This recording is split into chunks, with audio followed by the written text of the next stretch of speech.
One of them was missing her tongue, not removed, not cut, gone, as if it had never been there.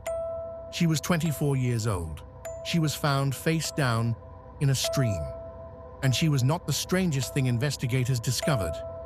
That night, in the Ural Mountains, February 1959, the Soviet Union, a country that did not like questions. A group of 9 experienced hikers, students and graduates from the Ural Polytechnical Institute set out to ski across the northern Urals. Their destination, Otorten Mountain. The name, in the language of the indigenous Mansi people, roughly translates to, "Don't go there."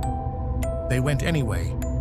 Their leader was Igor Dyatlov, 23 years old, meticulous, experienced, the kind of person who planned for everything. He had led expeditions before. He knew these mountains. He knew his team. He filed a route plan before leaving. He told his university supervisor to expect a telegram by February 12th. February 12th came. No telegram. Search parties were dispatched on February 20th. What they found, or rather, what they did not find, would consume investigators, scientists, and researchers. For the next 6 decades, the camp was located on the slope of Kholat Syakhl, another Mansi name, this one meaning Dead Mountain. The tent was still standing, partially buried in snow, but standing. From the outside, it looked almost normal, until investigators got closer. The tent had been cut open from the inside, not unzipped, not torn by wind. Cut deliberately with a knife from someone on the interior, which means the 9 hikers inside had chosen, in the middle of a Soviet February night, in temperatures that would kill an exposed person in minutes, to cut their way out of their only shelter. They left behind their boots, their coats, their food, their skis, everything that would have kept them alive. They ran into the darkness in their socks. The first 2 bodies were found at the edge of a forest, almost a mile from the tent.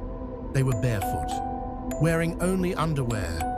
Their hands were burned, the kind of burns you get from trying to build a fire, with your bare hands because there is nothing else left to do.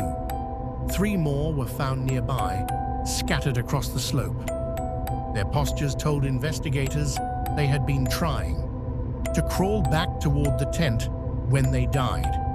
The last 4 took months to find. They were buried under 15 feet of snow, in a ravine 250 feet from the tree line. And that is where this story stops making sense. The 4 bodies from the ravine were dressed differently from the others. Some were wearing pieces of clothing that had been cut from the bodies of their already dead friends. Let that land for a moment. The medical examiner's report on these 4 was unlike anything investigators had seen. 3 of them had suffered massive internal trauma, broken ribs, a fractured skull, injuries consistent with the force of a car crash. But here's what investigators couldn't explain. There were no external wounds, no cuts, no bruises, no marks on the skin to suggest anything had struck them. The force had come from somewhere, done catastrophic damage to their internal organs, and left no trace on the outside of their body.